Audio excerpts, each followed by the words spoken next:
विद्यार्थी मित्रांनो, हा मराठीत जातात. बुद्धिमत्तेमध्ये गणितामध्ये मार्क जात नाही, पण मराठीमध्ये मार्क जातात. कारण मराठीमधले उतारे विचार करायला लावणारे असतात. याच्यासाठी वाचन भरपूर पाहिजे. शालेय अभ्यासाच्या पुस्तकांपेक्षा बाहेरील रोज एक गोष्ट वाचली पाहिजे. एक बाहेरील गोष्टीचं वाचन असलं पाहिजे. बघा माने म्हणतायत share, like, share and subscribe. Good. असं तुम्ही केलं पाहिजे. आपल्या सरांचा उत्साह वाढवला पाहिजे. सरांना काय अपेक्षित आहे तुमच्याकडनं? मार्क अपेक्षित आहे. चुकणारा प्रत्येक प्रश्न सर तुम्हाला समजून द्यायला आहे. चला हे करा चालू, स्क्रीन चालू करा. चला उत्तर टाकायला.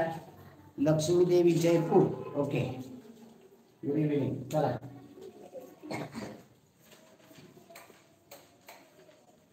स्क्रीन चालू करा.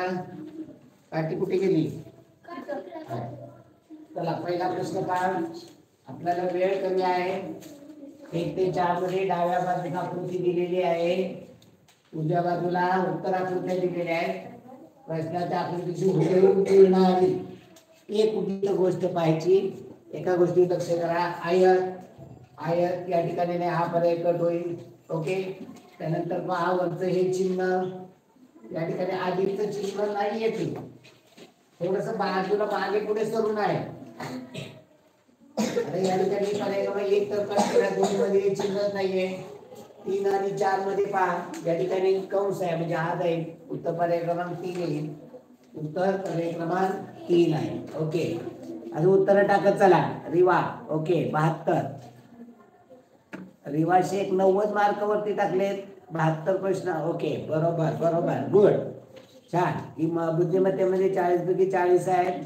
त्याच्यामधले 4 प्रश्न गणितामध्ये चुकलेत, म्हणजे गणिताची तयारी करणं गरजेचं आहे. रिवा गणित आणि मराठीमध्ये आपले मार्क जात आहे, त्याच्यावरती लक्ष देणं गरजेचं आहे.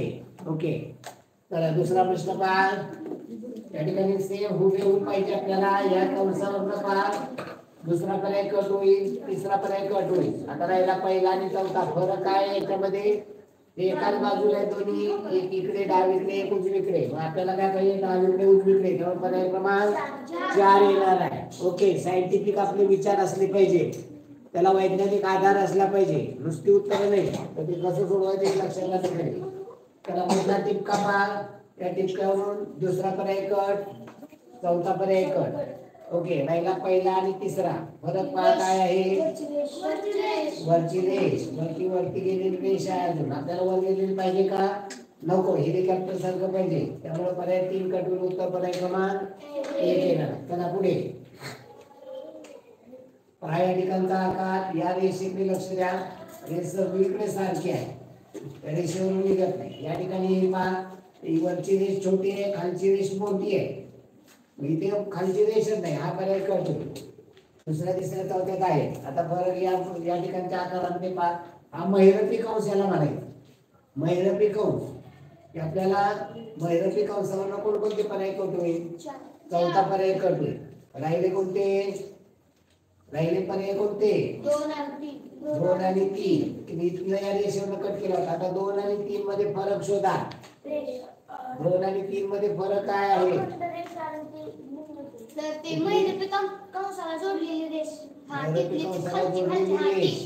मध्यभागी इथे रेष जोडलेली आहे, इथे रेष जोडलेली नाही. ही जोडलेली पाहिजे, त्यामुळे पर्याय क्रमांक 2 येणार आहे. Okay good. याची उत्तर टाकत चला. खूप छान. शेळके, वरदराज शेळके घ्या. 96.25. साखरे आलेत का? साखरे. वरदराज शेळके घ्या. 96.25. तर या ठिकाणी पहा, पहिल्या 3 प्रश्न आकृत्या दिली, चौथ्या आकृतीसाठी रिकामी जागा सोडली. पहिल्याचा दुसरे जसं संबंधित तसा तिसऱ्याचा चौथ्याशी. काय झालं रे या ठिकाणी? ही रेष आहे त्या ठिकाणी. हा जो कोण आहे तो फिरवला आणि जोडल्यामुळे इथे त्रिकोण तयार झाला. बाकीचं आहे तसं ठेवलं. आता काय फिरवलं पाहिजे? तर हा सी फिरवला पाहिजे आणि तो उलटा करून घेतला पाहिजे. आता सी उलटा करून घेतला तर सी उलटा करून घेतला. आता इथे आतमध्ये होता रेष, म्हणून हे जोडलं गेलं. ते लांब आहे, जे अंतर आणणार आहे त्याच्यामध्ये. पर्याय क्रमांक 3, 2 आणि 3 कट होईल. याच्यामध्ये रेषच नाही. आता राहिला पहिला आणि चौथा. पहिल्या चौथ्यामध्ये काय संबंध आहे पहा. पहिल्या चौथ्यामध्ये आता ही मधली रेष असणार आहे, इथं दिसत नाही रेष असणार आहे. पहा बरं, ही रेष अशी बाहेर जाईल का? ही रेष बाहेर जाईल का? एवढी लांब नाही, त्यामुळे पर्याय क्रमांक 1 येणार आहे. पर्याय क्रमांक 1 आहे. ओके, चला पुढे. चला 6वा प्रश्न पहा. चौकोनी खाट आहे आपली, समजा कॉट आहे, त्रिकोणी झाली. आता ही षटकोनी कॉट आहे. आता इथं एक कोण कमी होणार म्हणजे काय होईल? पंचकोनी होईल. पंचकोनी कॉट पाहिजे, इथं एक पायच नाहीये, पर्याय क्रमांक 4. ओके, चला एक रेषा कमी झालेली. पाय तर रंगवलेला भाग उजवीकडे होता तो डावीकडे झाला, इकडे उजवीकडे आहे तो डावीकडे झाला. त्याच्यावर पर्याय पहिला आणि चौथा कट होईल, राहिला दुसरा आणि तिसरा. आता याच्यात फरक काय आहे? बाणाचा आकार पहा. बाणाचा आकार इथे पाठीमागे टेकलेला आहे, इथे टेकलेला नाही. आता बाणाचं पाहू, इथं काय झाले ते बाणाचे आकार आहे तेवढेच आहे. बाणाची यावरच्या बाणाची दिशा बदलली, आजच्या बाणाची दिशा बदलली, म्हणजे काय होतं? या बाणांचं आरशाचं प्रतिबिंब होतं. म्हणजे या ठिकाणी या बाणाचं आरशाचं प्रतिबिंब म्हटलं की कुणीकडे होईल? ते पर्याय क्रमांक 2 मध्ये. आता 3 का चालणार नाही? तर तो आकार मोठा झालेला, त्यामुळे पर्याय क्रमांक 3 चालणार नाही. उत्तर पर्याय क्रमांक 2 बरोबर आहे का? पहा, चला पुढे पुस्तक घ्या. पाहिजे तर पहिल्यांदा दुसऱ्या वरती घे, जरा वरती घ्या. पहा काय झालेलं आहे?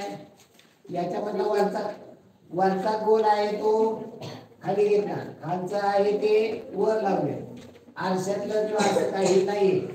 वरचा गोल खाली घ्या, हा त्रिकोण वरती लावा, त्रिकोण वरती लावा. आतमध्ये आयत पाहिजे, आयत पहिल्यामध्ये नाही पाहिजे, पर्याय कट होईल. कारण त्या वर्तुळात काही चेंजेस झाले नाही, वर्तुळाचा आकार मोठा झालाय, म्हणजे या चौकोनाचा आयताचा आकार मोठा होईल, चालेल, तो आकार मोठा झाला. आता या ठिकाणी हा वरती जोडायचा आहे, त्यामुळे पहिला दुसरा पर्याय कट होईल. आता या ठिकाणी काय झालं? वरचा गोल खाली जोडलेला पाहिजे, इथे आहे जोडल्यामुळे हा पर्याय कट होईल. राहिला तिसरा आणि चौथा, कुठला योग्य आहे? पर्याय क्रमांक 3. 4 मध्ये काय झाले? हा कोण आहे तो आतमध्ये गेलेला, आतमध्ये गेलेला नाही इथे, पर्याय क्रमांक 3. चला पुढे.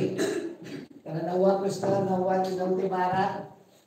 डाव्या बाजूला दिलेली आकृती आहे, उजव्या बाजूला आकृती अशी आकृती शोधायची, त्यामुळे चौरस कापलेला भाग पाहिजे. हे आकार पहा, या ठिकाणी आकार छोटा आहे म्हणून हा चालणार नाही. आता पहिला तिसरा चौथा चालेल.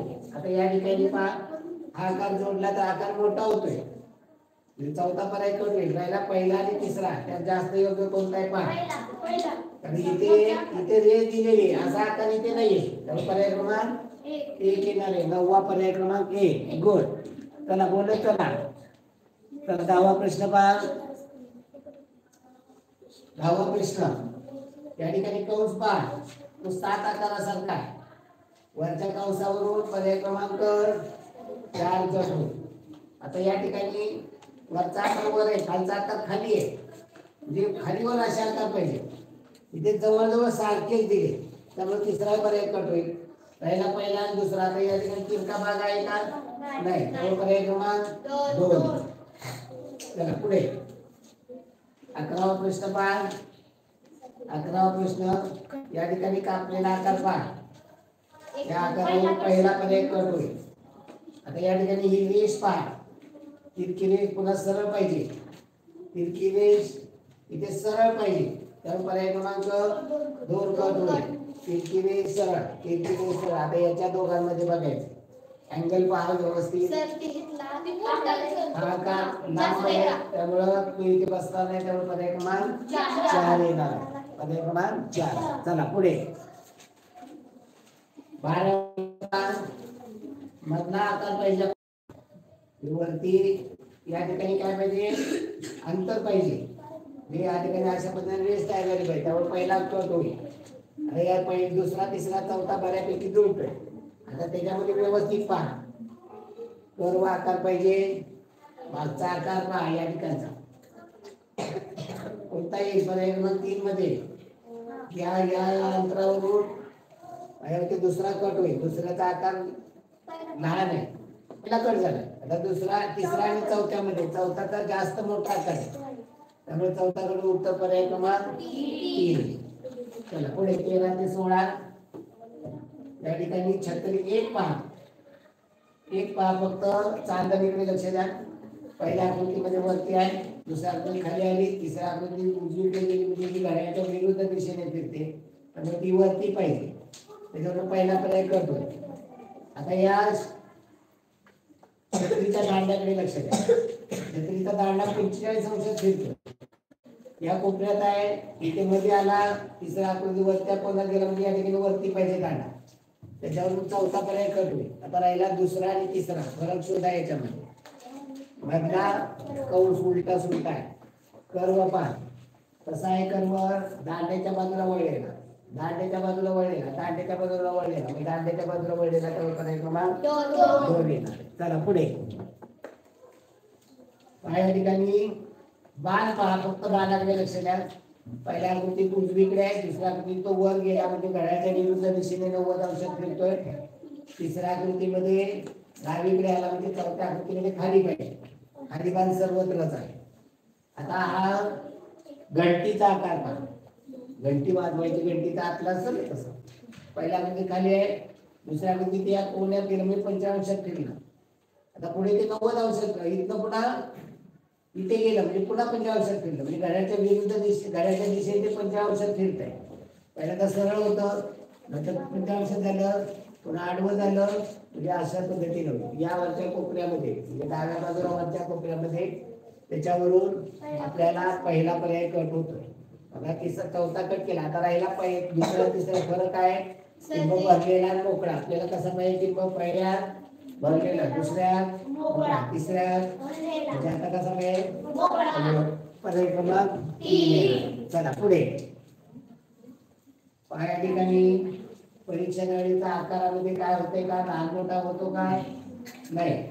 ओके, परीक्षा नळीचा उजवीकडे तोंड मोकळं पाहिजे आणि पहिला पर्याय कट होईल.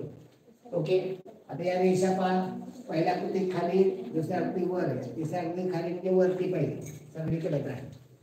नंतर काय पहा, या ठिकाणी भरलेला गोल आहे, इकडे मोकळा गोल आहे, इथे स्टार आहे या ठिकाणी. आता ही वेगळी आकृती असं म्हणा, भरलेला गोल तो मोकळा होता असत नाही, इथे वर वेगळी आकृती आहे. इथे गोल मोकळा झाला म्हणजे वेगळी आकृती आहे, खाली स्टारला वेगळी आकृती, इथे वेगळी आकृती पाहिजे, वेगळी आकृती. त्याच्यामुळे तिसरा पर्याय कट होईल. तिथं गोल आला म्हणजे रिपीट गोल होणार नाही. राहिला दुसरा आणि चौथा. काय फरक आहे दुसरा आणि चौथा? इथं चौकोन आहे, तिथं कुठला पाहिजे आकार? हा चौकोनाचा मोठा आकार आहे, लहान लहान नाही. त्याच आकारावर 3 कसा येईल?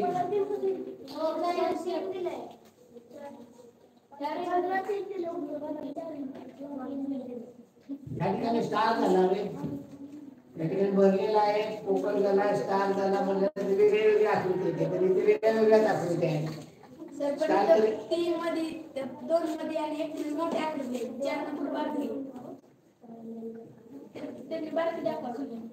हा आयताचा आकार आहे, पण लहान लहान होते.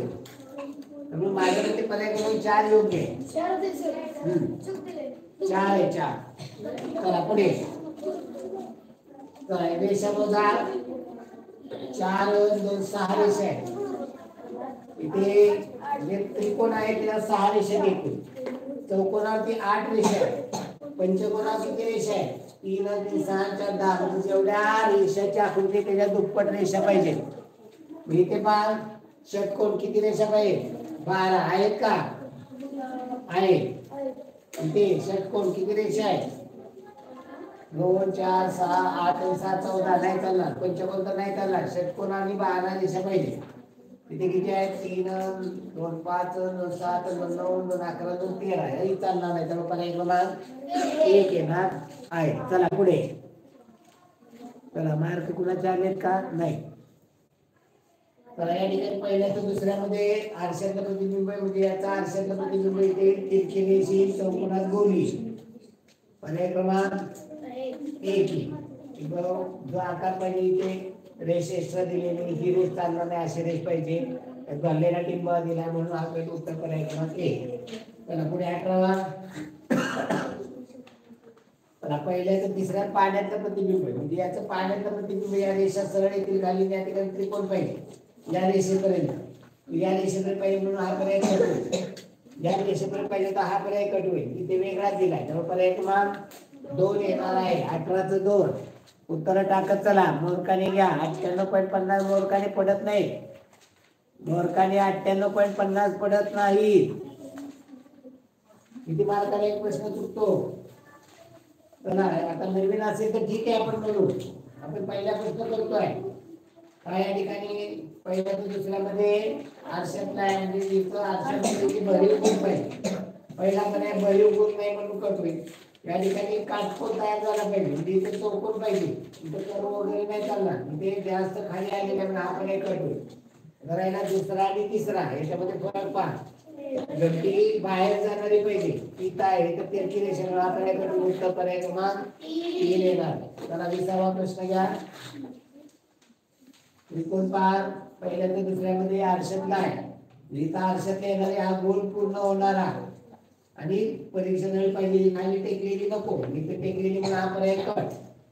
या ठिकाणी गोल पाहिजे इथे चौकोन दिलेला आहे म्हणून हा पर्याय कट. आता राहिला तिसरा आणि चौथा काय फरक आहे पहा बारकाईनं. आकार इथे वरती आहे इथे वर आहे इथे खाली. आपल्याला वर पाहिजे खाली काय गोल आता वर पाहिजे. इथे हा गेला तर गोल पूर्ण होत नाही तर पर्याय क्रमांक 4 आहे. आणि 21वा प्रश्न पहा. पहिल्या ते दुसऱ्यामध्ये वेगळी आकृती काढायला सांगितलेली. आता या ठिकाणी हा जो आहे तो फिरतो कसा पहा. घड्याळाच्या दिशेने फिरतो. याच्यावरती गिरवा घड्याळाच्या दिशेने फिरतोय. इथे बघा कसा फिरतोय घड्याळाच्या विरुद्ध दिशेने. इथे घड्याळाच्या दिशेने. त्यामुळे पर्याय क्रमांक 3 वेगळा येणार. फिरणारा जो आकार आहे ना हा जो आकार आहे तो आपण रेषेपासून सुरुवात केलं तर घड्याळाच्या दिशेने फिरतोय आणि तिसऱ्या आकृतीमध्ये इथं सुरुवात केली तर घड्याळाच्या विरुद्ध दिशेने. त्यामुळे पर्याय क्रमांक 3 वेगळा येईल. चला पुढे प्रश्न क्रमांक 22 पहा. वेगळी आकृती पाहिजे आपल्याला. पहा या ठिकाणी बाणाच्या पाठीमागे स्टार आहे. बाणाच्या पाठीमागे स्टार आहे. बाणाच्या पाठीमागे स्टार आहे. बाणाच्या पाठीमागे स्टार आहे. बरं आता या बाणाच्या पाठीमागे अर्धगोल पहा इथे पाठीमागे नाही बाजूला आहे. इथे पाठीमागे आहे म्हणजे या वाटीमध्ये स्टार आहे. इथे वाटीमध्ये स्टार नाही त्यामुळे पर्याय क्रमांक 2 वेगळे येणार आहे. चला पुढे याच्यामधल्या आकृत्या वेगवेगळ्या आहेत त्यामुळे आकृत्यावर कुठलंच काढता येईल. पण इथं भरीव आहे. आता इथं पाच 2 आहेत इथं 3 आहेत इथं 2 आहेत इथं 3 आहेत. पानावर काढता येते का नाही. पण इथे भरीव आहे इथे भरीव आहे इथे भरीव आहे इथे पोकळ. त्यामुळे पर्याय क्रमांक 4 वेगळा काढावा. पानांवर काढता येते. एका ठिकाणी 2 आहे काही 2 ठिकाणी 3 पान. चला पुढे पहा. हा जो भरीव कोण आहे तो परीक्षा नळीच्या बाहेर आहे म्हणजे एक प्रकारच्या वाटीत पडणार. इथे पहा परीक्षा नळीच्या आतमध्ये गेलेला आहे असं पाहता येते का काय. या ठिकाणी पहा ही वाटी पहा परीक्षा नळी वाच्या टोकाला टेकलेली. इकडे उजव्या बाजूला टेकली इकडे खाली टेकली इकडे डाव्या बाजूला टेकली. त्याच्यावर वेगळा दिसत नाही. भरलेला टिंब पहा या ठिकाणी वरती खाली आहे वर आहे खाली आहे वर आहे. पण तो आकृतीच्या बाहेर आहे इथे बाहेर आहे इथे आतमध्ये इथे बाहेर. त्यामुळे पर्याय क्रमांक 2 3 यायला पाहिजे. अजून बाकीचा त्याला विचार करू. वाटी सगळ्या अशा उलट्या इतकी सरळ आहे वाटी त्यामुळे पर्याय क्रमांक 3 वेगळा आहे. म्हणजे 2 त्याला संदर्भ जोडावे लागतील तेव्हा आणि तेव्हा ते करता येईल. चला पुढे पाया ठिकाणी पाया आरशातला प्रतिबिंब पाहिजे. डाव्या बाजूला उजव्या बाजूला रंगवलेला डाव्या बाजूला येणार आहे. त्याच्यावरून दुसरा पर्याय कट होईल. आता पहिला तिसरा चौथा याच्यामध्ये पहा काय फरक आहे. उजव्या पाया रेषेपासून तिरकी रेषेपासून आहे का इथे नाही. हा पर्याय कट होईल. आता आपण अगोदर कट केला आहे. आता या दोन्ही मध्ये हा पर्याय जशी तशी आकृती दिली म्हणून चौथा कट होईल. उत्तर पर्याय क्रमांक 3 येणार. भूषण टोपी घेऊन येते माझी. पुढचा प्रश्न आरशा पद्धतीमुळे जसं तसं येणार नाही, उलटा होणार आहे. त्यामुळे पहिला आणि चौथा पर्याय कट होईल. पहिला, दुसरा आणि तिसरा. या ठिकाणी टोक त्रिकोणाचा टोक नाहीये, त्यामुळे हा पर्याय कट होईल. तर पर्याय क्रमांक 3 येणार. आता इथे जसा आहे तसा त्रिकोण आहे, त्यामुळे हा दुसरा पर्याय कट होतो. आता टोक नाही म्हणून काढत होतो, पण याच्याकडे बघितला. म्हणजे या क्षुल्लक गोष्टीकडे लक्ष एवढंही द्यायचं नाही. पर्याय कट पद्धत, बाहेरील आकारावरून आपण पर्याय कट पद्धत वापरायची. चला पुढे. चला, बीच आरशातलं प्रतिबिंब पाहायचंय. पहिल्या दुसरा आणि चौथा पर्याय कट होईल. पहिला जसा तसा दिला म्हणून कट होईल. उत्तर पर्याय क्रमांक 3 येणार. तर आता या ठिकाणी पहा, ही रेष वरून खाली गेलेली, इथे वरून खाली जाणारी, अशा पद्धतीने खाली जाणारी पाहिजे. ती पहिल्यात नाही, दुसऱ्यात नाही, तिसऱ्या चौथ्यात नाही, फक्त तिसऱ्यामध्ये. त्यामुळे याचा पर्याय क्रमांक 3 येईल. याला सराव खूप महत्वाचा आहे. एक 100 पानी वहीमध्ये आपण बॉक्सची वही, इंग्रजी मीडियमला वापरतात मोठी बॉक्सची, त्या वहीमध्ये याचा सराव होणं गरजेचं आहे.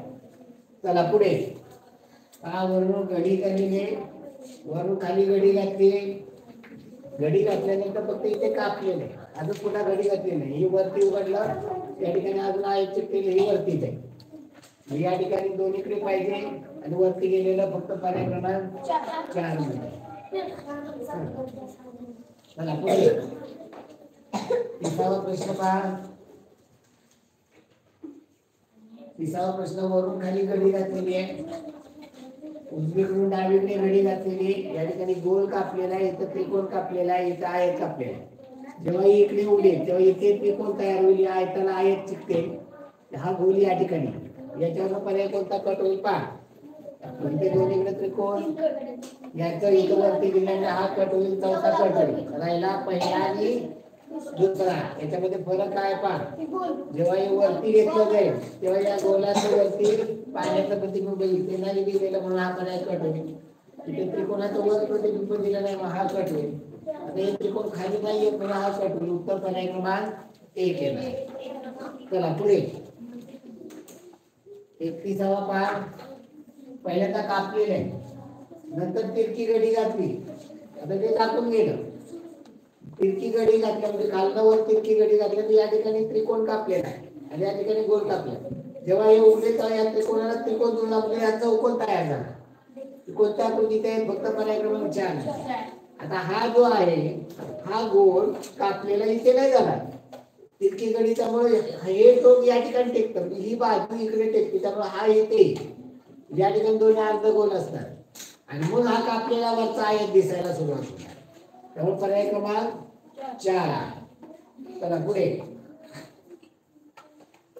पहिल्यांदा या ठिकाणी त्रिकोण कापला, खालून वर घडी घातली, त्रिकोण कापला, घडी घातल्यानंतर नंतर इकडून इकडे घडी घातली, या ठिकाणी आयत कापला, या ठिकाणी बदामासारखा कापला, पुन्हा घडी घातली, इथे गोल कापला.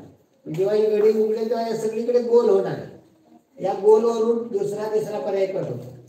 आता पहा, ही घडी उघडली, तुम्हाला हा त्रिकोण दिसायला लागणार आणि या त्रिकोणाचं खाली प्रतिबिंब येणार आहे. ज्या दोन्ही ठिकाणी त्रिकोण पाहिजे आणि हा त्रिकोण अगोदर कापलेल्या नंतर घडी घातली, अगोदर घडी घालून कापलेली नाही, अगोदर कापलेलं मग घडी, त्यामुळे त्याचं खाली येणार नाही. आता याचं मात्र येणार आहे. या ठिकाणी बदामासारखा आकार होणार आहे, तो सगळीकडे आहे, चौथ्यामध्ये नाही. पण गोल तर चौथ्यामध्येच आहे. एक मध्ये पण आहे, एक मध्ये पहा आपण 1 आणि 4 राहतो, बघू जरा त्याच्यामध्ये जरा जास्त बारकाईने बघू. या गोलावरून पहिला दुसरा पर्याय, दुसरा तिसरा पर्याय कट होते. या ठिकाणी आहे हा आकार आहे, या ठिकाणी पूर्ण झालाय. हा त्या कोपऱ्यात असा येते म्हणजे खालच्या कोपऱ्यात येणार. एक पण मला एक सांगा, ही घडी खालून वर घडी घातली नंतर कापलेला आहे, त्यामुळे ओके. आणि पर्याय क्रमांक 1 जास्त योग्य आहे. पर्याय कट पद्धत जाणीवपूर्वक वापरायची सगळीकडे. पर्याय कट पद्धत वापरल्याशिवाय उपयोग नाही. तर बारकाईने पहा मोरे. चला पुढील प्रश्न पहा. 4 त्रिकोण आहे. 4 त्रिकोण इथे चौकोन कुठून आला? नाही चालणार. 4 त्रिकोण आहे चालेल. हे समभुज त्रिकोण आहे 4 पण इथे वेगवेगळ्या आकाराचे त्रिकोण मग हा पर्याय कट होईल. या ठिकाणी ते काटकोन त्रिकोण आले. त्यातला कुठलाही त्रिकोण काटकोन त्रिकोण नाही. हे जे 2 त्रिकोण आहेत काटकोन त्रिकोण आहेत त्यामुळे चालणार नाही. तर पर्याय क्रमांक 1 येणार आहे. 2 येणार आहे. 2 या ठिकाणी चौकोन आहे. तिन्ही चौकोन आहे. इथे त्रिकोण आहे 3 हा पर्याय कट होईल. 3 आकृती आहे नंतर 4 तुकडे हा पर्याय कट होईल. त्या ठिकाणचा आकार पहा 4 तुकडे हा पर्याय कट होईल. पर्याय क्रमांक 4 योग्य आहे. उत्तर पर्याय क्रमांक 4. चला पुढे 35वा प्रश्न पहा. तुकडे 5 आहे. सर्वच्या सर्व लघुकोन त्रिकोण आहे. समभुज त्रिकोण असल्यासारखे 5 तुकडे आहेत इथे तुकडे 4च आहेत त्यामुळे हा पर्याय कट होईल. 1 2 3 4 तुकडे कट होईल. 3 तुकडे कट होईल. उत्तर पर्याय क्रमांक 1 येणार आहे. चला 36वा प्रश्न. 2 मोठे त्रिकोण आहे 2 छोटे त्रिकोण आहे. इथं 2 मोठे त्रिकोण इथे चौकोन आलाय. चौकोनात आपण म्हणलं असतं 2 त्रिकोण जोडून तयार झालेल्या तर रेष असायला हवी होती. नाही दिले त्यामुळे हा पर्याय कट होईल. आता हे मोठे 2 त्रिकोण यात चौकोन कुठेही नाहीये आणि इथं चौकोन त्यांनी 2 दाखवले त्यामुळे हा पर्याय कट होईल. आता या ठिकाणी 3च तुकडे आहेत. आपल्याला तुकडे किती पाहिजे? 4 त्यामुळे हा पर्याय कट होईल. उत्तर पर्याय क्रमांक 3 येणार आहे. 2 मोठे त्रिकोण 2 छोटे त्रिकोण. चला पुढे 37 ते 40 लपलेली आकृती शोधायची. पहा याच्यामध्ये हा चोचीचा सारखा भाग पहा. इथे बाजूला मागचा आकार दिसत नाही. इकडे कुठे चोच नाही. फिरवून दिलेला असं म्हणता येत नाही. तर इथे चोच आहे तिरकी रेष इथे नाही त्यामुळे हा पर्याय कट. चोच आहे तिरकी रेष आहे त्यामुळे पर्याय क्रमांक 3 येते. चला पुढे आणि या झांजेचा आकार पहा. डी सारखा आकार पहा. उभी रेष त्याला डी सारखा आकार. त्या ठिकाणी उभी रेषेला डी सारखा आकार जोड आहे का? नाही.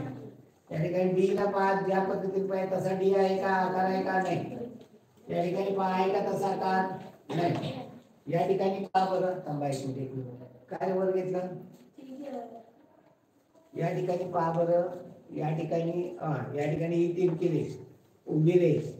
आता हे डी सारखा आकार या ठिकाणी खाली जमलेला आहे त्यामुळे पर्याय क्रमांक 4 आहे. बरोबर आहे. ओके नाळे बरोबर उत्तर देत आहे असं बोललं पाहिजे. मोरे काय होतंय? मोरकाने उत्तर तुम्ही देत नाही अजिबात. उत्तर दिली पाहिजे बोललं पाहिजे केलं पाहिजे. चला पुढे आता पहा. तोंडासारखा माशाच्या तोंडासारखा आहे का इथे? नाही. इथे आहे. आडवी रेष आहे वरची आहे खालची आहे. इथे आहे का? नाही. इथे आहे पण आडवी रेष नाही त्यामुळे पर्याय क्रमांक 2 येणार आहे. 40वा प्रश्न पहा. सरळ रेषा आहे तिरकी रेषा आहे त्याला तिरकी रेष जोडलेली इथे काटकोन झालेला आहे. तर आलं जरा ओके. काटकोन इथं तयार झालेला पाहिजे आपल्याला. आता इथे या तिरक्या रेषेला इथं काटकोनात नाहीये त्यामुळे हा नाही चालणार. इथे पहा तिरकी रेष काटकोन वरती गेली पण याला तिरकी रेष पाहिजे.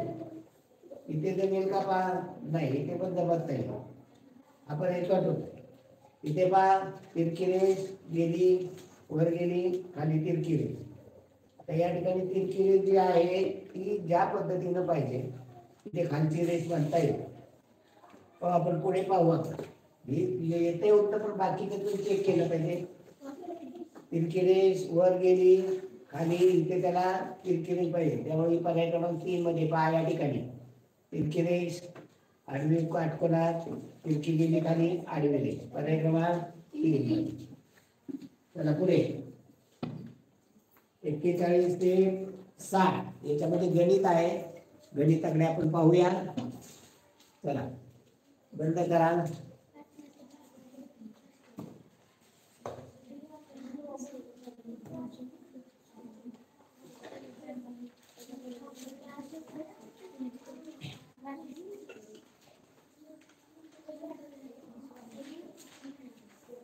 व्यवस्थित पहा. समजून घ्या, गणित आहे महत्वाचं.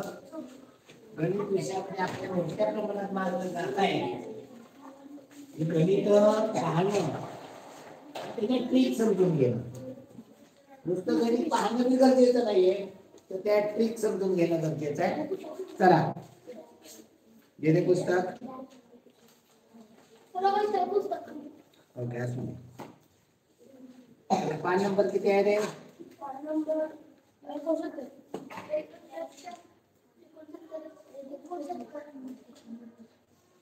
गणितामध्ये पहिला प्रश्न 0.8% हे खाली कशाच्या बरोबर आहे? 0.8%. टक्के म्हणजे छेद 100 असतो, म्हणजे 0.8/100 आहे का पर्यायामध्ये? असं पहा आहे का नाही. दशांश चिन्ह काढून टाकले, जे एक घर पुढे घेतलं तर छेदामध्ये पण 100 म्हणजे 100 दशांश चिन्ह शून्य. वरचं एक घर पुढे घेतलं, खाली पण एक घर शून्य. एक घर पुढे घेतलं, खाली एक घर पुढे घेतलं, 8 अंश छेद 1000 होईल. पर्याय क्रमांक 2 आहे. 48.16 ला 0.008 ने भागल्यावर अंदाजे कोणते उत्तर? नीट समजून घ्या, पद्धत समजून घ्या. 48.16 भागिले 0.008. आता याचा उत्तर भागाकार हे 6 पुढे दशांश चिन्हामध्ये येणार आहे. आता इथे पाहू आपण व्यवस्थित. 8/48 पुढचा भाग द्यायला हवा होता, भाग दिलेला नाही. पाहू आपण. पहिल्यांदा काय करा, दशांश चिन्ह काढून द्या. वरती किती संख्येच्या अगोदर आहे? 2. खाली 3. म्हणजे 3 घर आपल्याला जास्त. सगळी दशांश चिन्ह काढायचं, जास्तीत किती सरावं लागणार आहे? 3. खाली 3 घर सरलं आपण, वरती 3 घर सरतात, मग 2च घर आहे. मग 0 देऊन तिसरं. म्हणजे गणित काय झालं? 48,160 भागिले 8. हा भाग झाला 8 इतके 8, 8/48. 8/48 मग 8 गेले 0. वरून एक घेतला उतरून, भाग लागेल शून्याचा. खाली एकात 0 गेले, 1 राहील. 1 वर 6 घेतले, 16 झाले. 8 गुणिले 16, 16 + 16 म्हणजे 0 राहिले. वरून 0 घेतला, भाग लागेल 0. 6020 आहे का संख्या? म्हणजे याचा अर्थ की हजारात पूर्ण केलेली. हजारात पूर्ण करायची म्हटल्यावर काय होईल? 6000. आता 6च्या नंतर 0 काय नाही. जर 5 पेक्षा मोठी, 500 पेक्षा मोठी असली तर 7000 केलं असतं. ही 5 पेक्षा लहान आहे म्हणून आहे तिथे राहील उत्तर 6000. आता हे व्यवस्थित समजून घ्यायचे. समजून घेतल्यानं काही अडचण नसतात. चला पुढे. खालील संख्यामध्ये प्रश्नचिन्हाच्या जागी येणारा गट पहा. 2 8 16, 2 8 16, 3 27 81, 4 64 256. कोण सांगितले तर? हा बोला, बोल सीता. 2 चा घन 8, 2 चा घन 8, 2 चा चौथा घात 16 येतो, किंवा 8 ची दुप्पट 16 येतो. मी तर दुप्पट आली, पण इथं दुप्पट म्हणून का? इथं दुप्पट आहे का? तिप्पट आहे. म्हणजे इथे गोंधळ होतोय नाही, म्हणून इथं 2 चा घन 8, 2 चा घन म्हणजे 3 वेळा मांडून केलेला गुणाकार, आणि चौथा घात म्हणजे 4 वेळा केला गुणाकार. 2 चा चौथा घात म्हणजे 4 वेळा मांडून केला गुणाकार. हे लक्षात आलं पाहिजे तुमच्या. 2 दुने 4, 4 दुने 8, 8 दुने 16. तसा 3 चा घन 27, 3 4 वेळा मांडा म्हणजे 27 3 21. 4 चा घन 64 गुणिले 4 केलं 5, 5 चा घन 5 चा चौथा घात 256 कुठे? 464. हा, 5 चा घन 125, 5 चा चौथा घात 625. हे लक्षात आलं पाहिजे. चला पुढे. 5 समान बाजू असणाऱ्या त्रिकोणाकृती शेताभोवती तारेचे 4 वेढे 240 मीटर तार लागते, तर शेताची प्रत्येक बाजू किती लांबीची असेल? मी त्रिकोणी शेत आकृती काढायची. इंट्युटिव्ह आपल्या पट्टी वापरायचं नाही. 4 वेड्याला 240, मग 240 भागिले 4 केलं तर उत्तर काय येईल? 4 × 24 0 0. म्हणजे एका वेड्याला किती लागते? 60 मीटर. म्हणजे याची परिमिती 60 आहे. बाजू कशी काढाल? तिन्ही बाजू सारख्या आहे, मग भागिले 3 केलं तर प्रत्येक बाजू किती येणार आहे? 20 मीटर. प्रत्येक बाजू 20 मीटर लांबीची आहे. त्याला 45वा प्रश्न पहा. कविताला चाचणी परीक्षेत मिळालेले मार्क त्याचा आलेख टाकलेला आहे. मराठीमध्ये किती मार्क आहे पहा सांगा. मराठीमध्ये 30. चला मराठी 30. हिंदीमध्ये 35. 30 आणि 40च्या मध्ये म्हणजे एका 2 भाग केले तर 35. इंग्रजीमध्ये 20. गणितामध्ये 45 आहे का 40 आहे? 40 होत आहे. तर तिला प्रत्येक विषयात किती टक्के गुण मिळाले? त्यामुळे तिला प्रत्येक विषयात किती टक्के गुण मिळाले म्हणजे इथं काय करावं लागेल? त्याला सरासरी याची काढावी लागेल. किती मार्क पैकी मार्क मिळाले? 50 पैकी. याची बेरीज करा. प्रत्येक विषयात येतात तर प्रत्येक विषयाचं काढत बसायचं. मी तिला 50 50 50 50 200 पैकी किती मार्क पडले? बेरीज करा. 5 2 6 6 12 125. 200 पैकी 125. 100 ला किती? 100 ला x. मांडणी सांगा. x बरोबर 100 गुणिले 125 भागिले 200. 200 ला 200 घालवा. 12 12 गेले वर्ण 5 घेतले 2 गुणिले 4 5 4 गेले 1 राहिला 1 वर मांडायचं 0 घेतला 10 2 25 10 62.5% आहे का पर्यायामध्ये? पर्याय क्रमांक 4 आहे.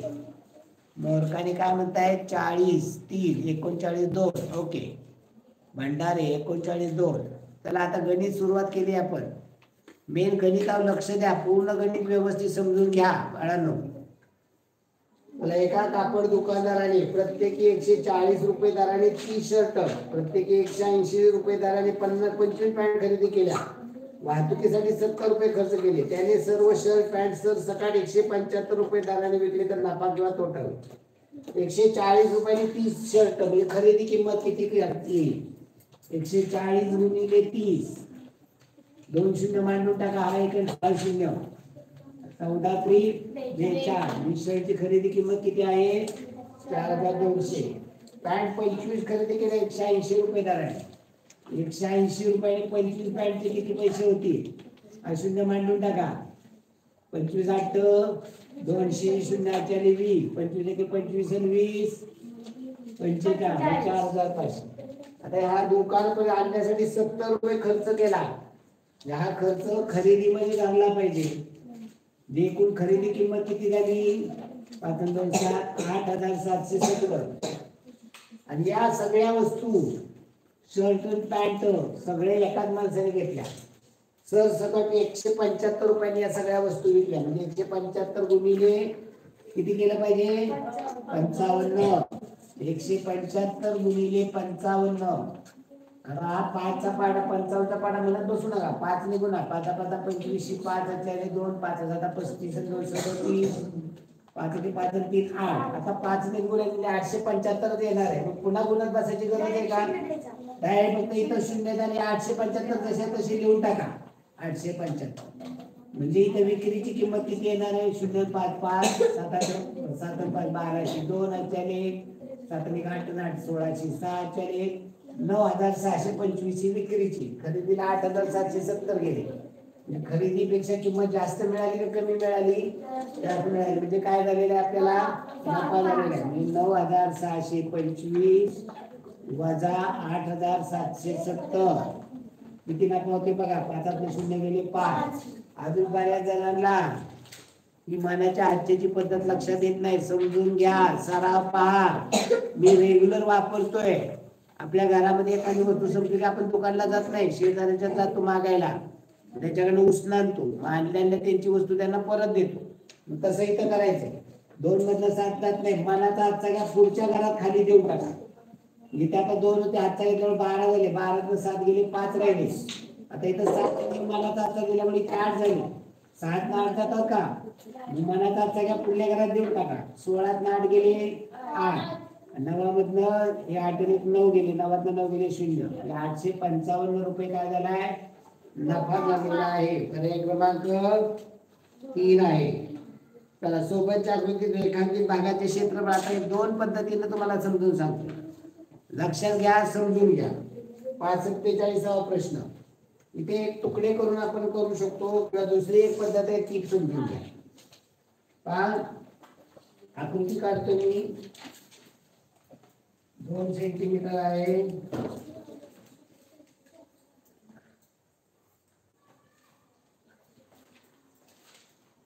4 सेंटीमीटर आहे.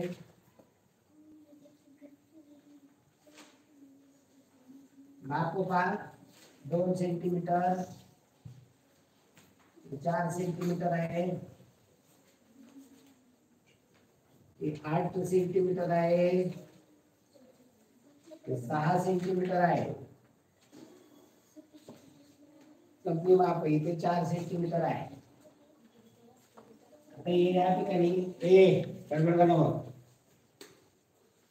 वरचा या ठिकाणी दिले हे 6 सेंटीमीटर म्हणजे हे 6 सेंटीमीटर असणार. आता ही माप घेऊन आपल्याला आकृती करणे गरजेचं. तुकडे करायचे याचे 5 इंच तुकडे करतोय. एखादा म्हणेल नाही मी असा तुकडा करतो. तुम्हाला परवानगी ते तुकडे करायला. आता 1 नंबरचा हा तुकडा, 1 नंबरचा तुकडा, त्याची लांबी आणि क्षेत्रफळ काढायचं. तुकडे तुकडे करून सगळ्या क्षेत्रफळाची बेरीज करू. 1 नंबरचा तुकडा. आता हे संपूर्ण 6 आहे, त्यातले हे 4 म्हणजे इथे किती राहिलं 2. हे लक्षात आलं पाहिजे. इथं पहिल्या तुकड्याचं क्षेत्रफळ लांबी गुणिले रुंदी. पहिल्या तुकड्याचं क्षेत्रफळ किती येईल 8 गुणिले 2 16. आता हा तुकडा पहा, हा संपूर्ण 6 आहे, त्यातले हे राहिलं किती 4 आणि हे 2 नंबरच्या तुकड्याचं क्षेत्रफळ किती गुणिले किती 4 गुणिले 2 8. आता तिसरा नंबरचा तुकडा इथं एक तर उभा तुकडा करा नाही तर आडवा करा. कसाही केला तर माझी काय हरकत नाही, तुम्हाला आवडेल तसं. आता मी आडवा करतो, तुम्ही उभा करा. आता हे संपूर्ण 6 आहे. इथं हे किती आहे 4. म्हणजे हे किती असणार आहे 4. आता इथे संपूर्ण 8 आहे, हे 2 आहे, हे 4 आहे. इथं मध्ये 2 सोडलेले म्हणजे इथे हे 4 आहे. म्हणजे हे किती असणार आहे 2. हे किती असणार आहे 2. या तुकड्याची लांबी 2, रुंदी 6. 6 गुणिले 2. 3 नंबरचा तुकडा नाव देतो. त्याची लांबी गुणिले रुंदी करा 6 आहे का संपूर्ण 6 होतं. हे लक्षात इथं तर चुका होता. 4 गुणिले 2 8. 4 नंबरचा तुकडा हा छोटा आहे. आता ही उंची किती असणार 2. संपूर्ण 4 होती म्हणजे हे 2 घेतले हे 2. आता ही किती असणार आहे पहा. आता हे संपूर्ण 6 आहे, त्यात हे 2 आहे, हे 2 असणार, हे 2 आहे, हे 2. याची लांबी किती येणार 2, रुंदी किती येणार 2. 4 नंबरच्या तुकड्याचं 2 गुणिले 2 किती येईल. आणि मग त्याचं क्षेत्रफळ 16 आणि 8 24 आणि 32 आणि 4 36. ही पहिली पद्धत झाली, तुकडे करून त्याचं क्षेत्रफळ काढणे.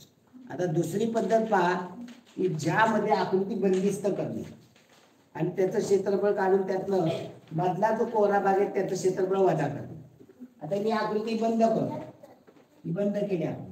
आता याची लांबी किती आहे 6 आहे, 8 आहे, ही 6 म्हणजे संपूर्ण आकृतीचं किती येणार आहे 8 गुणिले 6.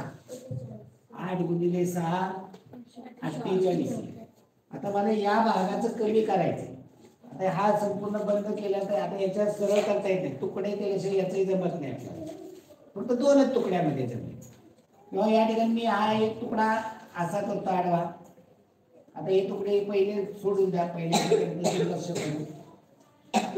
2 तुकड्याचं क्षेत्रफळ एकत्र करून ते त्यातनं वजा करायचं.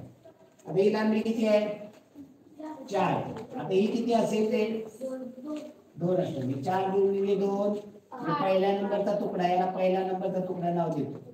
4 गुणिले 2 8. आता हा खालचा तुकडा पहा, हे किती आहे 2. हे किती असणार आहे 2. 2 गुणिले 2 2 गुणिले 2 4. म्हणजे 8 आणि 4 12. यातनं वजा करा. 48 मधनं 12 वजा केली किती आलं 36. इथे पण किती आलं होतं 36. आवडेल ती पद्धत वापरा, पण हुशार मुलांनी वेगवेगळ्या पद्धती वापरल्या पाहिजे आणि तर तुमच्यामध्ये बदल होणार. मोरकाने ते घेतले का रे मार्क भंडारीचे घेतले का? भंडारी बरेच दिवस गैरहजर होते. भंडारी कौस्तुभ भंडारीचे आलेत ना? आले. गैरहजर राहू नका, मनापासून करा विद्यार्थी मित्रांनो. पहा, वर्गातील 10 मुलांचे सरासरी वय 12 वर्ष असून त्यापैकी पहिल्या 5 मुलांच्या वयाची बेरीज 50 वर्ष आहे, तर उरलेल्या 5 मुलांच्या सरासरी वजन. आता 10 मुलांचं वय 12 वर्ष, 10 मुलांचं वर्गातली 10 मुले, त्याची सरासरी 12 वर्ष, म्हणजे त्या 10 मुलांचं एकूण वय किती काढाल? 10 गुणिले सरासरी 12 केले तर उत्तर काय येणार आहे? 120 वर्ष. म्हणजे वर्गातल्या 10 मुलांचं एकूण वय किती येणार आहे? 120 वर्ष. त्यात पहिल्या 5 मुलांचं सर किती दिलंय? 50 दिले. पहिल्या 5 मुलांच्या वयाची बेरीज 50. मग पहिल्या 5 मुलांच्या वयाची बेरीज 1 वजा केली तर किती आलं? 70. हे कोणाचं असणार आहे? राहिलेल्या 5 मुलं. मग आपल्याला काय विचारलंय त्यांनी? राहिलेल्या 5 मुलांचं सरासरी किती? आता 5 मुलांची बेरीज किती आली? राहिलेल्या 70. मग त्याच्यावर सरासरी कशी काढणार? या 5 मुलांची बेरीज 70 भागिले 5.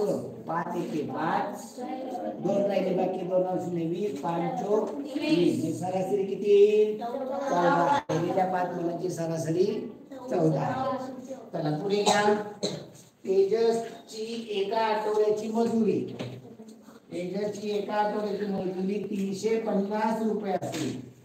तो प्रत्येक आठवड्यात 125 रुपये पोस्टात बचत करतो, तर त्याचे दर आठवड्याच्या खर्चाचे आठवड्याच्या बचतीशी गुणोत्तर किती? आता पहा, त्याचा आठवड्याचा पगार किती आहे रे? आठवड्याचा पगार किती आहे? 350.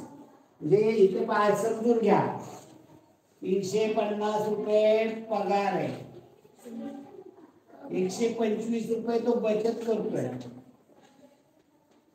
पोस्टामध्ये, 125 रुपये दर आठवड्यात टाकतोय. मग त्याच्याकडे खर्च किती होतोय? त्याचा कसं काढणार? त्याचा होणारा खर्च पगारातनं बचत वजा केली की राहिला तो खर्च करून टाकतोय. मग शून्यातनं 5 जात आहे, मनात आता घ्या, 10तनं 5 गेले 5, 5तनं 3 गेले 2, 3तनं गेले 2, 225 रुपये काय करतोय? खर्च करतोय. आता गुणोत्तर कशाचं विचारलंय? जसं विचारलंय तसं लिहायचं. काय विचारलंय त्यांनी? खर्चाचे बचतीशी. खर्च अगोदर, खर्चाचे बचतीशी, खर्च आणि मग बचत.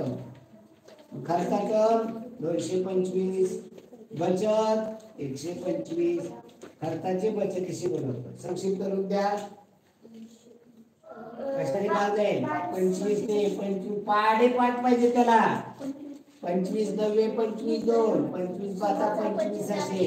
खर्चाचं बचतीशी गुणोत्तर काय आहे? 9 9 भाग जर तो खर्च करत असेल तर 5 भाग बचत करतो. पुढे 20% तोट्याने बाबूरावने एक मोटरसायकल पांडुरंगांना 20,000 रुपयाला विकली, तर त्या मोटरसायकलची खरेदी किंमत कसं काढायचं? 20% तोटा कधी होतो? मग हे सांगता आलं पाहिजे. 20% तोटा कधी होतो? तोंडी आपण सोपं मग ते सांगा. खरेदी 100 रुपये, विक्री 80. म्हणजे 100 रुपयाची वस्तू जर तुम्ही 80 रुपयाला विकली तर तुम्हाला 20 रुपये तोटा होणार. 20% होणार. 100ला 20 म्हणजे 20%. इथं 20,000 रुपये कसली किंमत आहे? कुठं लिहायची? विक्रीच्या खाली. आणि मग खरेदी किंमत किती आहे? 1. समीकरण सांगा.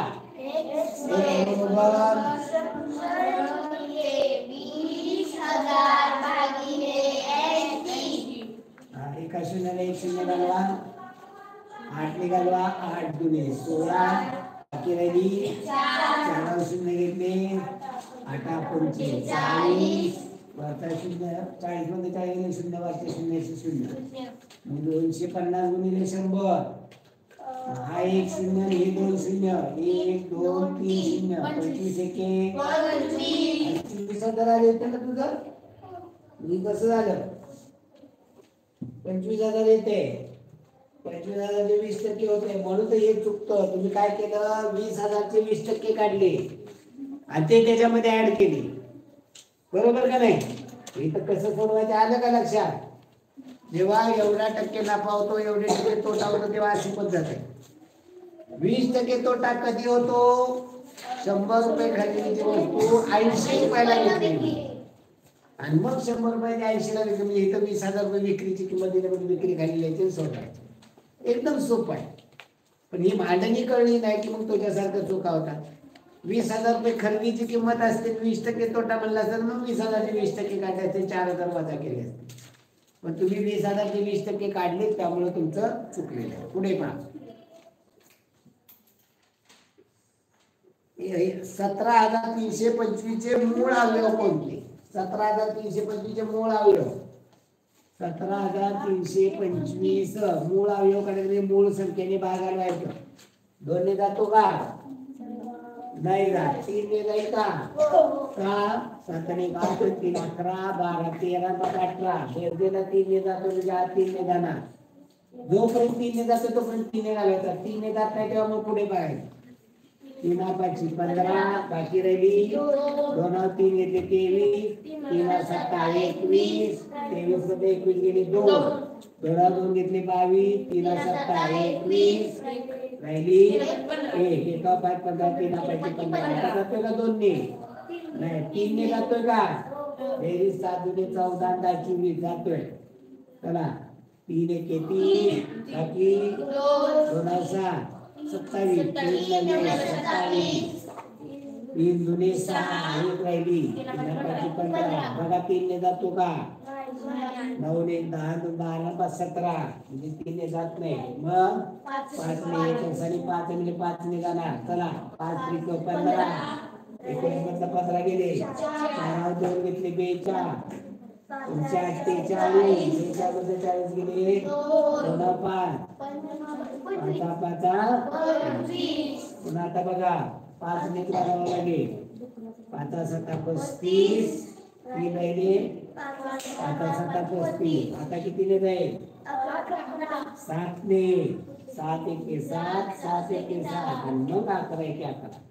आणि मूळ अवयवाच्या ह्याच्यात हे सगळे चढत्या क्रमाने लिहायचे. तुम्ही लावताना इथं 11चा लावला मग 7चा लावला तरी लिहिताना मात्र ते चढत्या क्रमाने. मग 3 गुणिले 3 गुणिले 5 गुणिले 5 गुणिले 7 गुणिले 11. कोणता पर्याय येईल? पर्याय क्रमांक 1. चला पुढे. एका गावातील चित्रालेख पहा. एक त्रिकोण म्हणजे 40 जनावर. गायी किती आहेत पहा गावामध्ये? 6 त्रिकोण आहेत म्हणजे किती येतील? 240. अगोदर सोडवून मग तरी केलं तरी चालेल. गाई 240, म्हैशी 320, बैल 160, शेळ्या 240. एखाद्या त्रिकोणाचं केलं मग त्याचं रूपांतर केलं 40 ने गुणून तरी चालेल. चला चित्रलेखित वाचन. व सर्वात जास्त व सर्वात कमी असणाऱ्या जनावरांच्या संख्येतला फरक किती? सर्वात जास्त म्हशी आहे, 8 त्रिकोण आहे.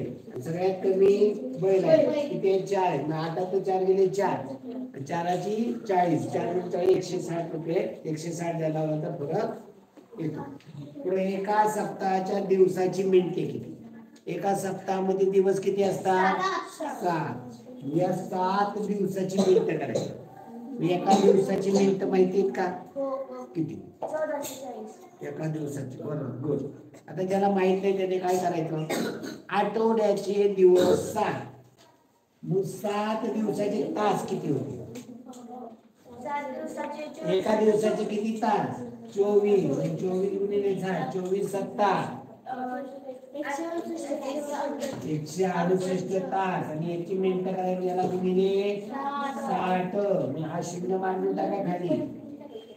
6 8 48 आणि 4 6 6 36 आणि 4 40 40 4 6 6 किती येतील?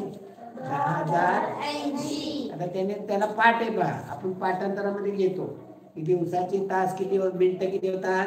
1440. 1440 गुणिले 7 केलं असतं त्याने. डायरेक्ट त्याने हे केलं असतं. 7 शून्य मांडून टाकला. 7 चोक 28, 8 चले 2, 7 चोक 28 2 30, 7 1 7 3 10. 10,080 तास मिनिटे. पुढे 50, 75, 125 आता लसावी विचारलाय. 50, 75, 125 याचा लसावी पहा. 50 मूळ अवयव पद्धतीने लसावी करायचा 125. त्याला काय हरकत नाही. 5 ने 25 तिन्हीला जाणारी संख्या बघायची. 5 ने जातोय कधी 5 ने घालून एखादा मला नाही 25 ने घालून चालते, काय फरक पडत नाही बघा. पण तिन्हीला जाणारा पाहिजे, दोघांना लागणार नाही. मग तिथं मुळा अवयव आहे. 25 दिले 50, 25 75, 25 25. आता इथं दोन संख्या तिन्हीला जातो का कशाने? दोघांना एका एकाला घालवायचा ना. म्हणजे हा आला मसाला, हा याला 25 मसाला. 5 × 15, 15 गुणिले 30 गुणिले 25, 25 75 वरचा 30 घरचा शून्य मांडून टाकायचा. राहिलं काय? 25 गुणिले 3, 25 3 75. चला पुढे. 5 सुजाताने 548.9 ही संख्या 845.7 अशी चुकीची लिहिली तर उत्तर कितीने चुकले? काय करावं लागेल? वजाबाकी. 845.7 वजा 548.9. अगोदर दशांश चिन्ह खाली लिहा. 548.9 वजाबाकी करायची. 7 मध्ये 9 जात नाही. मनाचा सगळ्या पुढल्या घरात देऊ टाका. 17 9 गेले 8 राहिले. 5 मध्ये 9 जात नाही. मनाचा सगळ्या पुढे देऊ टाका. 15 9 गेले 6. 4 मधनं 5 जात नाही. मनाचा सगळ्या देऊ टाका. 14 5 गेले 9. 8 6 गेले 2. दशांश चिन्हाखाली दशांश. कितीने चुकलं? 296.8. चला पुढे. एका तिजोरीची किंमत 5,650 रुपये असून एका सोफा सेटची किंमत तिजोरीपेक्षा 1250 रुपयांनी कमी आहे, तर तिजोरी आणि एका सोफा सेट केवढ्याच येतील? पहिल्यांदा तिजोरीची किंमत आहे 5,650 घेतली. नंतर तिजोरीची सोफा सेट याच्यापेक्षा 1,250, 1250 म्हणजे 1250 कमी आहे. यातनं वजा केले की कशाची किंमत येणार आहे? सोफा सेटची. 7 न 2 गेले 4, 5 ने गेले 4, 4,400 सोफा सेटची किंमत. मग तिजोरीची सोफा सेटची विचारली मी 5,650 अधिक 4,400 करायची गेली. 0 0 0 5 5 6 4 0 4 5 4 9 10,050 एका सोफा सेट आणि तिजोरीची एकूण किंमत होणार आहे. आता का एका बिस्किट पुड्याची लांबी 15 सेंटीमीटर, रुंदी 5 सेंटीमीटर व जाडी 4 सेंटीमीटर. जर एका खोक्याची लांबी पाऊण मीटर, रुंदी अर्धा मीटर आणि जाडी 40 सेंटीमीटर असेल तर त्या खोक्यात किती बिस्किट पुडे बसतील? खोक्याच्या घनफळाला एका बिस्किटाच्या पुड्याच्या घनफळाने 57 राहिले. ओके. जसा जसे 12 दराने 2,000 रुपये 2.5 वर्षाकरता घेतलेले कर्ज सरळ व्याजासह परतफेड करताना एकूण किती रक्कम भरावी लागेल? हे लास्ट विचारले. 12% दराने 2,000 रुपयाचं व्याज. व्याज बरोबर मदत भागिले 100. मुद्दल 2,000 गुणिले दर 12. आता कालावधी 2.5 वर्षे. हे दशांश चिन्हामध्ये घ्या. 2 दशांश चिन्ह 5 किंवा 5 अंश छेद 2 लिहिलं तरी चालेल. वरती 5 ला छेदात 2 द्या. या 100 ला 2 गुणिले करा. तुम्हाला आवडेल ते का? दशांश चिन्ह एक जर पुढे गेलं इथे 0 द्या. गाव घालूया. 3 शून्याला 3 शून्य दे. चला 25 दुने 50. 50 गुणिले 12 करायचं. वरच्या 50 मधला 0 मांडून टाका. म्हणजे राहिले काय? 12 गुणिले 5. 12 पंचे 600 रुपये व्याज आणि मुद्दल 2,000. अशी एकूण किती परत द्यावी लागतील? 2,600. आता बिस्किट पुड्याचं पहा. खोक्याचं लांबी पाऊण मीटर. पाऊण मीटर. आता पुढे जी आहे ती सेंटीमीटर मध्ये आणि बॉक्स आहे ते पाऊण मीटर, अर्धा मीटर आणि 40 सेंटीमीटर. आता 1 मीटर म्हणजे किती सेंटीमीटर आहे? 100. मग पाऊण मीटर म्हणजे किती? 75. बॉक्सचं घनफळ लांबी 75 सेंटीमीटर, रुंदी अर्धा मीटर म्हणजे किती सेंटीमीटर? 50. उंची 40 सेंटीमीटर दिली. आता त्याला एका पुढ्याच्या लांबी उंची लागली. लांबी किती आहे? 15 गुणिले 15 गुणिले रुंदी 5 गुणिले 5 आणि जाडी 4 आहे. याला 4 मग या बाहेर 15 × 15 15 5 75. या 5 एकेला 5 एके घालवा. या 4 ने 4 10 4 50 गुणिले 10 हा शून्य मांडला. 5 एके किती त्या खोक्यामध्ये पुढे मावतील? 500 खोके. एका मोटारीचे चाक एका तासात 35,040 फेऱ्या पूर्ण करते. तर त्या मोटारीने दररोज 9 तास याप्रमाणे 4 दिवस प्रवास केल्या चाकाच्या किती फेऱ्या? आता एका तासाला 35,040 5 वेगवेगळ्या पद्धती. 35,040 एका तासाला. 9 तासात किती फेर? याला गुणिले 9 करा. 9 0 0 9 चौक 36 6 चाले 3 9 0 0 3 3 9 5 45 5 चाले 4 9 त्रिक 27 आणि 4 म्हणजे 9 तासामध्ये ते 3,15,360 वेळा फेरे. असे 9 तासामध्ये 4 दिवस प्रवास केला. म्हणजे याला गुणिले 4 करायला. 4 दिवस हे 9 तासाचा आले एवढ्या फेऱ्या 4 दिवसाच्या गुणिले 4 4 0 0 4 7 24 4 चाले 2 4 त्रिक 12 2 14 4 चाले 4 पंचे 20 21 चाले 2 4 एके 4 2 6 4 त्रिक 12 12,61,440 फेऱ्या होतील. पर्याय क्रमांक 1 आहे. चला 10 हेक्टोमीटर बरोबर 1 किलोमीटर. तर 2 घन किलोमीटर म्हणजे किती हेक्टोमीटर? पहा इथे कसं रे उत्तर कसं काढलं? आता हे पहा कसं सोडवायचंय. हेक्टोचे किलोमीटर मध्ये आपली घरं सांगा. Milli centi deci gram metre metre deca hecto kilo. पहा डेका हेक्टो आणि किलो. 1 किलोचे हेक्टो करायचे. पहा 1 किलो म्हणजे हेक्टो पर्यंत शून्य दिले की झाले 10 हेक्टो. 1 किलोमीटर म्हणजे 10 हेक्टोमीटर. मग आपल्याला काय म्हणले त्यांनी? 2 घन किलोमीटरचे हेक्टोमीटर मध्ये काय? 2 घन किलोमीटर. आता घन मध्ये काय मोजलं जातं? 2 घन किलोमीटर मध्ये घन मध्ये काय मोजलं जातं मला सांगा पहिल्यांदा? घनफळ मोजलं जातं. घनफळ जर काढायचं असेल तर त्या आकृतीला काय काय असतं? लांबी रुंदी उंची. मग आणखी मला अशी आकृती सांगायची याचं घनफळ 2 घन किलोमीटर आहे. लांबी रुंदी उंची सांगा. लांबी 2 किलोमीटर रुंदी 1 किलोमीटर आणि उंची 1 किलोमीटर. याचं घनफळ तुम्हाला 2 घन किलोमीटर येणार आहे. आपल्याला या तिन्ही परिमाणाचं हेक्टो मध्ये रूपांतर करायचं. मग मला आता सांगा 1 किलोमीटर बरोबर 10 हेक्टोमीटर.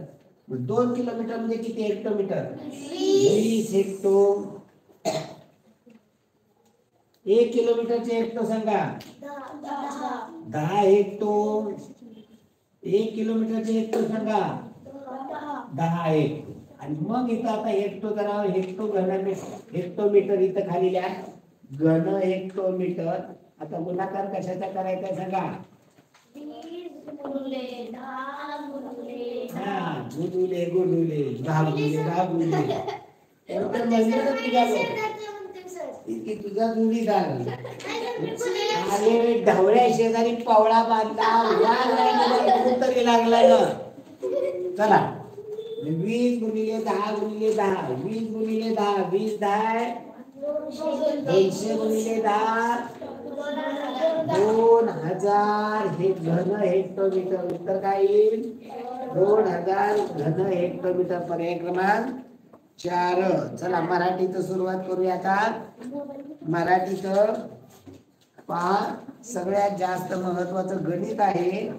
गणितामध्ये त्याच्या एवढंच महत्वाचं मराठी आहे. मराठीमध्ये आपल्या मुलांना 3-3, 4-4 प्रश्न जात आहेत. म्हणजे मराठी तुम्ही समजून घेतलाय व्यवस्थित, बरोबर का नाही? आम्ही दांड्या मारतोय, ऍबसेंट राहतोय सारखं. चला चला चालू केलेला आहे. शास्त्रज्ञांच्या मते या विश्वात सहस्र कोटी म्हणजे काय?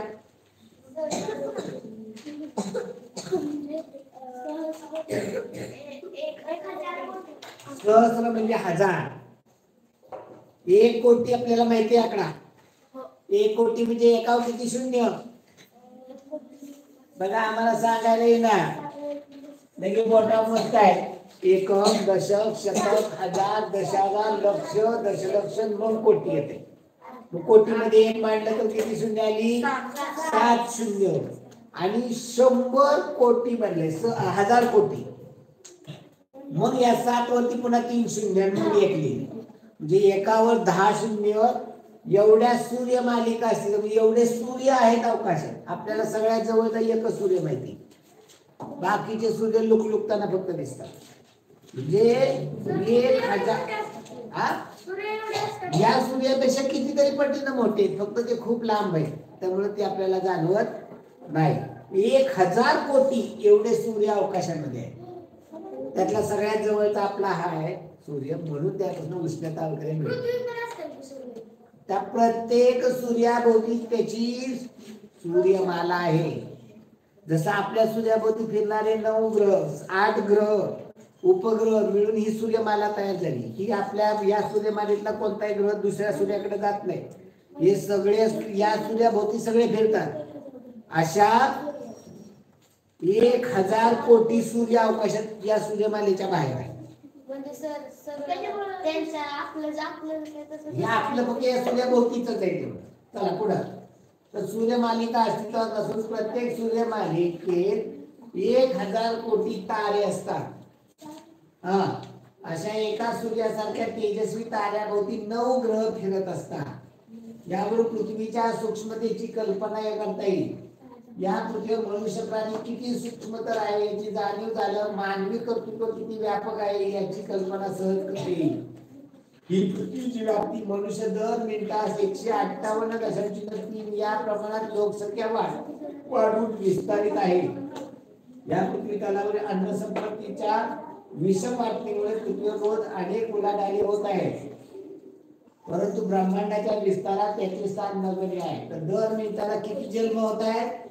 158 तर 56 नाही, 156.3 एवढे जन्म होत आहेत. मेलेले वजा करून मी दर मिनिटाला आपल्या भारताची नाही जगाची लोकसंख्या 156 वाढते.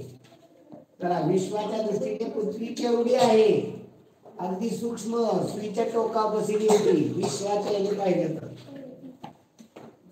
त्यामुळे पर्याय क्रमांक 3 अति सूक्ष्म. मानवाच्या सूक्ष्मतेच्या जाणीवेने कोणती गोष्ट लक्षात येते?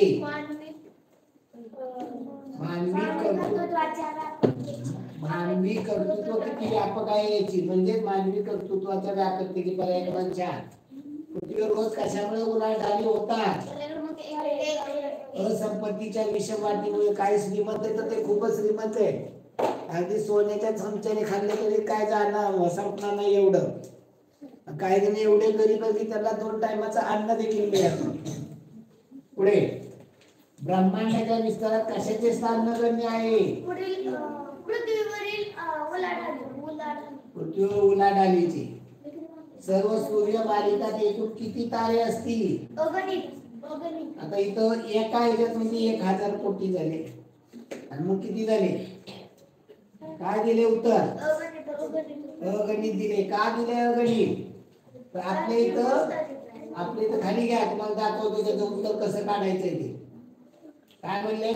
या विश्वात सहस्र कोटी सूर्यमाला आहे आणि प्रत्येक सूर्यमालेत 1000 कोटी तारे.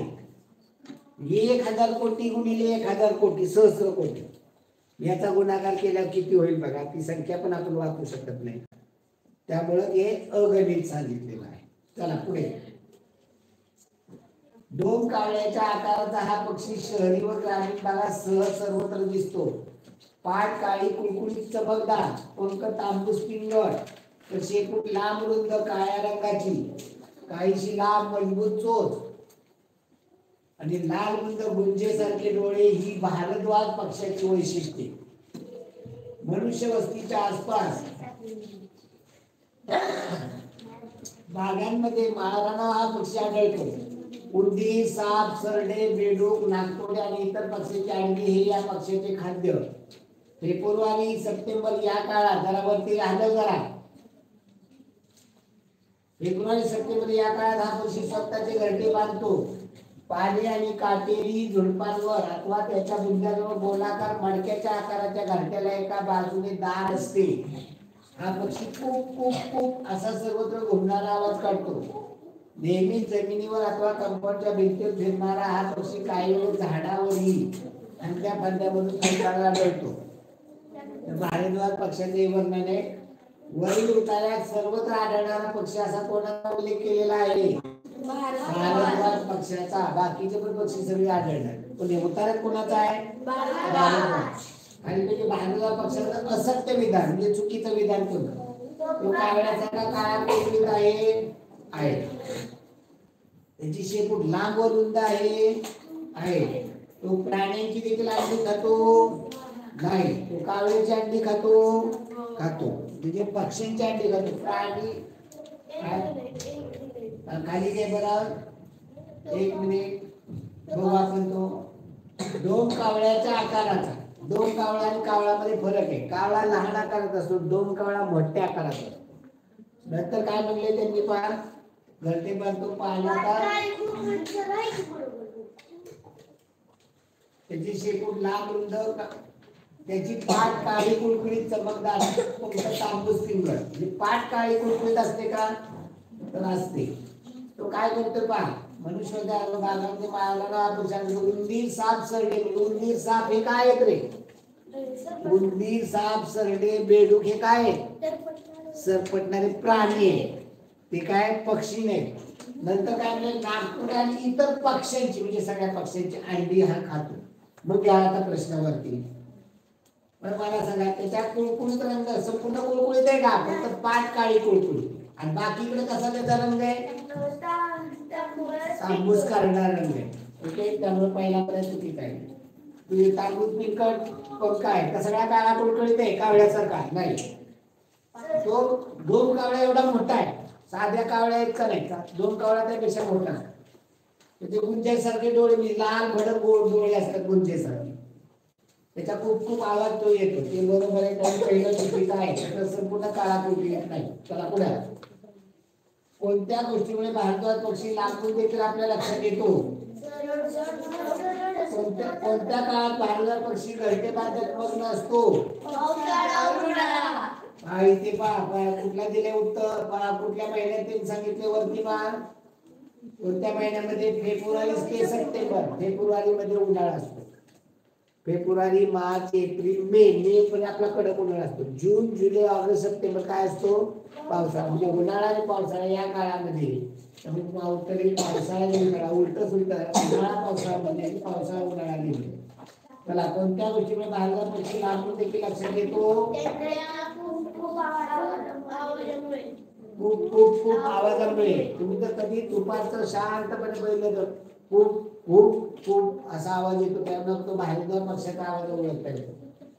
लांबून, जवळ नाही. रंगामुळे वगैरे, पंखामुळे, डोळ्यामुळे जवळून म्हणतो. लांबून म्हणले. लांबून फक्त आवाजामध्ये काढतो. पुढे भारद्वाज पक्षी कोणत्या ठिकाणी क्वचित पाहायला मिळतो? बागेमध्ये, झाडाच्या फांद्यावर, कंपाऊंडच्या भिंतीवर, माळरानात. झाडाच्या फांद्यावर सहसा तो फांद्यावर फिरत नाही. कंपाऊंडच्या भिंतीवर असतो, बागेमध्ये असतो. पण जास्त झाडात तो शिरत नाही. पुढे एक काम कर, घरी गेल्यानंतर मोबाईलवर भारद्वाज पक्षी म्हणून टाक, तुला फोटो बघायला मिळेल. आपल्याला एवढा गुगल मामा तुमच्या मदतीला आहे. गुगल बाबा तुम्ही टाका ना, जरा माहिती घ्या ना. तुमच्या हातात मोबाईल आहे, पालकाकडे प्रत्येक मोबाईल आहे, विचारलं पाहिजे. चला पुढे. खरं म्हणजे थंड रक्त असणारे प्राणी यांच्या शरीराचे तापमान हवामानाप्रमाणे बदलत असते. थंड रक्ताचे प्राणी कोणते माहिती आहेत? थंड रक्ताचे प्राणी साप, बेडूक, बर्फात एकदम कासव नाही, बर्फात एकदम कमी आणि उन्हाळ्यात जास्त तापमान होत जाते. या प्राण्यांमध्ये बेडूक, कासव, सर्प, काही मासे इत्यादी प्राण्यांचे तापमान हिवाळ्यात एकदम कमी होत जाते, उन्हाळ्यात वाढते. तर गरम रक्त असणाऱ्या प्राण्यांमध्ये माणूस, कुत्रा, मांजर, गाय या प्राण्यांच्या तापमानात हवामानाप्रमाणे फारसा फरक पडत नाही. त्यांच्या शरीराचे तापमान वर्षाकाठी जवळजवळ कायम असते. उदाहरण माणूस 98.48 अंश फॅरेनहाइट, कुत्र्याचे 102 अंश फॅरेनहाइट, गायीचे 101 अंश फॅरेनहाइट, मांजराचे 101.6 अंश फॅरेनहाइट, कोंबड्याचे 101 अंश फॅरेनहाइट. हे फिक्स आहे त्यांचं तापमान. तर किती थंडी असली तर हे टेम्परेचर कमी होत नाही, किती उन्हाळा असला तरी वाढत नाही. आपलं जेव्हा वाढतं तर आपल्याला ताप आला म्हणतात. या प्राण्यांच्या शरीरात तापमान मर्यादित राखण्यासाठी नैसर्गिक रचना केलेली असते. त्यामुळे थंड रक्त असणाऱ्या प्राण्यांना थंडीत अगर उन्हाळ्यात जमिनीत भोक पाडून अगर बीळ करून शांतपणे बसून आपली भूक मर्यादित करावी लागते. त्यामुळे जेव्हा हे प्राणी जमिनीतून वर येतात तेव्हा एकदम लोळके व अशक्त होतात. निसर्गाने त्यांच्या बाबतीत अशी रचना केली. साप, मासे, कासव वगैरे हे त्याच्यामध्ये येतात. ह्यांचं तापमान थंडीमध्ये कमी होतं म्हणून हे बेळात राहतात जास्त थंडी लागून. प्रचंड ऊन पण त्यांना सहन होत नाही म्हणून ते बेळात राहतात थंड लागून. आता थंडीच्या दिवसात साप उन्हाला बाहेर येतात पाण्यात का? थंडी वाजते.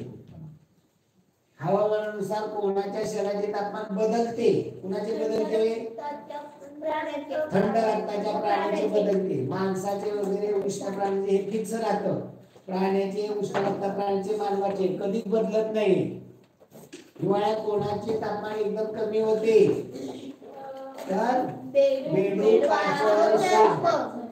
त्यामुळे त्या बेडकांना उन्हाळा पण सहन होत नाही, थंडी पण सहन होत नाही. हल्ली कोणाच्या शरीराचे तापमान चुकीचे आहे? गायीचे 101.6 मांजराचे असते. थंड रक्ताचे प्राणी थंडीत काय करतात? जमिनीत बिळात राहतात. थंड रक्ताचे प्राणी बिळातून बाहेर आल्यानंतर कसे दिसतात? असे आणि रोडके. रोडके म्हणजे तू जर 8-15 दिवस नाही जेवला तर काय होईल? आजारी माणूस कसा होतो? चांगला दष्टपुष्ट असणारा महिना 2 महिने आजारी पडला की वाया बोंबल्यासारखा होतो, त्याला म्हणायचं रोडके. तर उताराचा उतापा. अनेक लोक अतिशयोक्ती आधारलेल्या विनोदाला नाते उलटतात, पण हा गैरसमज अज्ञानावर आधारलेला आहे. माझी त्या संबंधीची भूमिका वेगळी आहे. सत्याचे आकलन केवळ वास्तविक दृष्टीने त्याच्याकडे पाहून होते असे नव्हे. कधी कधी सत्याकडे अवास्तव किंवा विप्रयस्त दृष्टीने बघावे लागते, म्हणजे त्याच्या मर्यादा समजतात. पुष्कळ माणसे स्वतःचा चेहरा आरशात न्याहाळून पाहताना वेडे वाकडे विक्षेप करत असतात. हे काय आपल्या चेहऱ्याचे विडंबन करतात नाही, पण तसे विक्षेप केल्याशिवाय त्यांना आपल्या चेहऱ्याची यथार्थ कल्पना येत नाही. फुगीर किंवा खोलगट आरशासमोर आपण अगदी शांतपणे आणि गंभीरपणे उभं राहिलं तर आपल्या आकृतीचे भयानक रूप आपल्याला आपल्या डोळ्यांनी पाहावयास मिळते. तथापि त्यामुळे आपल्याला त्या आरशाचा तिरस्कार वाटत नाही. किंबहुना तासनतास त्या आरशासमोर उभे राहून आत्मरंजन करण्याचा मोह आपल्याला अनावर होतो. याचे रहस्य काय आहे? तेच विनोदात अतिशयोक्तीने महत्व आहे. केवळ विनोदातच नव्हे तर सामान्य जीवनातील अतिशयोक्तीला फार मोठे स्थान आहे, कारण त्याखेरीज वास्तवाची आपणास कल्पना येऊ शकत नाही. माझ्या सर्वांगाची आग झाली, लाथ मारीन तेथे पाणी काढी, माझ्या पोटात कावळे ओरडू लागले आहेत, अशी भाषा आपण सहज बोलतो किंवा ऐकतो. अतिशयोक्ती यावरून वेगळी असते का? अतिशयोक्ती म्हणजे काय? सत्याकडे अवास्तव विपर्यय दृष्टीने पाहणे म्हणजे अतिशयोक्ती होय. एखादी गोष्ट आहे त्याच्याकडं अत्यंत विप्रयस्त दृष्टीने अवास्तव असावे. एक हातभर लाकूड असले तर ते 8.25 ढकली काढली म्हणायचं, त्याला अवास्तव. माणसे आरशात पाहून वेडे वाकडे चेहरे का करतात? आपला चेहरा कसा नक्की दिसतोय, वाकडं केल्यावर कसा दिसतोय, हे सगळे यथार्थ कल्पना यावी म्हणून. लेखक अतिशयोक्तीला का महत्व देतो?